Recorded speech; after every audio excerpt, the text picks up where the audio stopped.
Test এবং টি-20কে বিদায় বলে দিয়েছেন।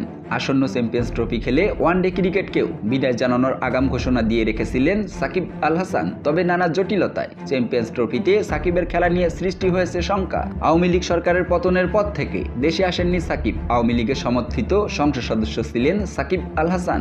বর্তমানে দেশের বাইরে থাকলেও তার এবং তার স্ত্রী উম্মে আহমেদ শিশিরের ব্যাংক অ্যাকাউন্ট জব্দ করা হয়েছে। এছাড়া দায়ের করা হয়েছে হত্যা মামলাও। এমন নানা ঘটনাকে কেন্দ্র করে বাংলাদেশের জার্সিতে সাকিবের কেরিয়ারের সামনে ঝুলছে বড় এক প্রশ্নবোধক চিহ্ন। চ্যাম্পিয়ন্স ট্রফিতে সাকিবকে পাওয়া যাবে কিনা তাই যেন এখন দেশের ক্রিকেটের সবচেয়ে বড় প্রশ্ন। ব্যাপারটি নিয়ে বিসিবি চেষ্টা চালিয়ে যাচ্ছে বলে জানিয়েছে বিসিবি সভাপতি ফারুক আহমেদ। বিপিএল খেলা চলাকালে স্টেডিয়ামে গিয়ে গণমাধ্যমের মুখোমুখি হন ফারুক। সেখানেই সাকিব ইস্যুতে মুখ খুলেছেন বোর্ড সভাপতি নিজেই। গণমাধ্যমকে ফারুক আহমেদ জানান, একটা ব্যাপার হলো সাকিব এখনো অবসর নেয়নি। চেষ্টা করা বলতে কি, ও যদি অবসর নিয়ে ফেলতো তাহলে কিছু করার ছিল না, কিন্তু এখন অনেক কিছু করার আছে। সাকিবের যেসব ইস্যু আছে সেটা নিয়ে ক্রীড়া মন্ত্রণালয়ের সাথে মাঝে মাঝে কথা হয়। আশা করি সুন্দর একটা সমাধান আসবে।